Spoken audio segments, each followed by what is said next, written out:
Get ready. 10 seconds. 5 seconds.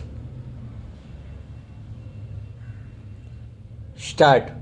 Now, sir, honorable members will recall that the bill was introduced in the House of the People on the 2nd September 1953. It has had a long history and in one form or another it has been before the public since the end of 1949. In the statement of objects and reasons, the various stages through which the bill has passed since 1946 have been summarized, and I need not recapitulate on this occasion the circumstances in which the then government of India took the decision in early 1946 to initiate an inquiry into the reform of our company law. I would remind honorable members that between 1946 and 1948 the entire field of company law was carefully reviewed by two distinguished company lawyers who were appointed to recommend the broad lines on which the present act should be revised.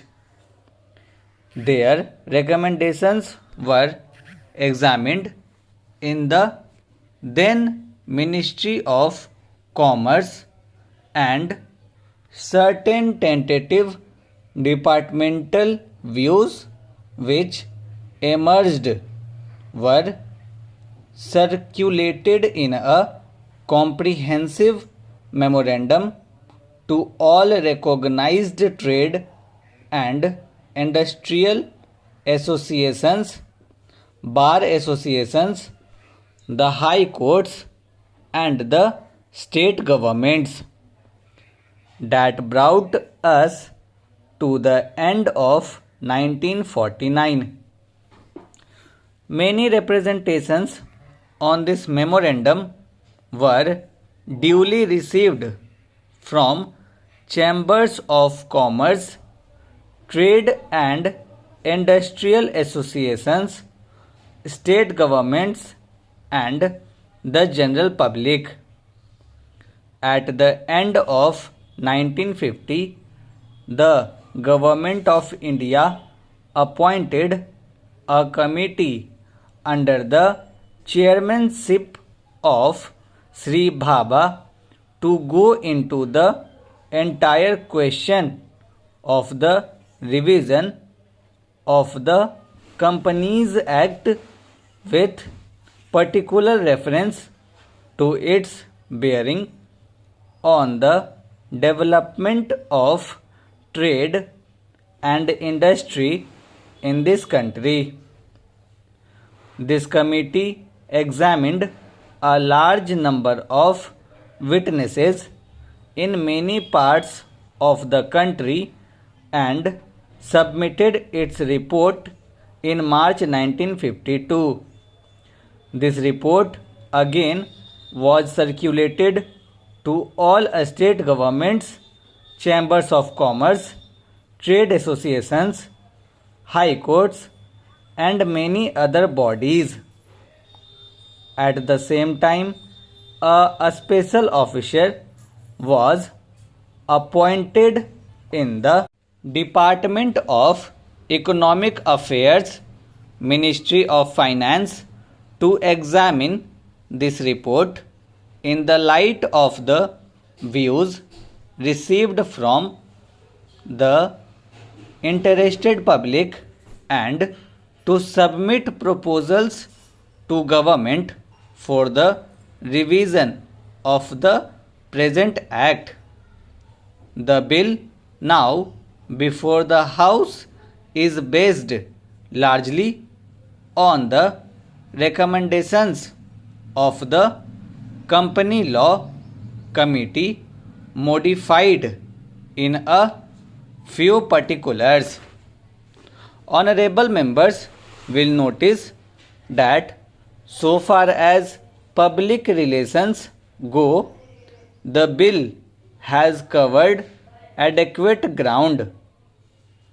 In a measure like the Companies Bill, however, which covers the entire field of the operation of joint stock companies, the limits of consultation and discussion can never be exhausted, and I would like to inform honorable members that although the bill was introduced in Parliament over 7 months ago, our officers have been engaged throughout this period in further studies and informal discussions with the interests concerned, and on occasions I have also participated in such discussions. I have also given some further thought to some of the issues arising out of the bill, and I propose at the appropriate stage to bring before the Select Committee any changes in the provisions of the bill which seem to me to be worthy of consideration in the light of this further examination. No honorable members will have noticed that the bill contains 6 clauses and 12 schedules. I think it is probably one of the longest legislative measures in recent legislative history, but its size might be regarded as misleading unless I make a few comments. The bill is both, one must remember, a consolidating and amending measure. As mentioned in the statement of objects and reasons, this is the first opportunity which has occurred since 1923 for the consolidation of the Companies Act. Advantage has been taken of this opportunity to redraft several long and complicated sections in the present Act, which have been split up into a large number of clauses.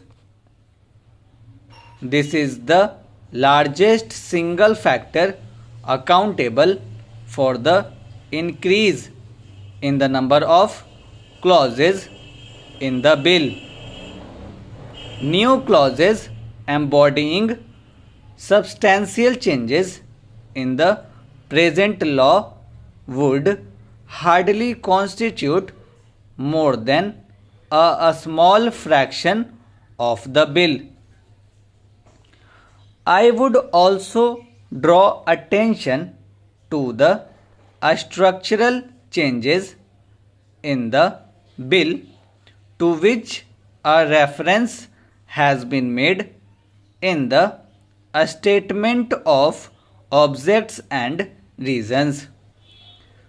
The redraft of the bill and the rearrangement of the existing chapter in the Companies Act in a more logical order have, I think, resulted in a noticeable improvement in the form of the bill, and I hope will facilitate better understanding and appreciation of the scheme. I wish that the act which came into effect long ago was implemented properly.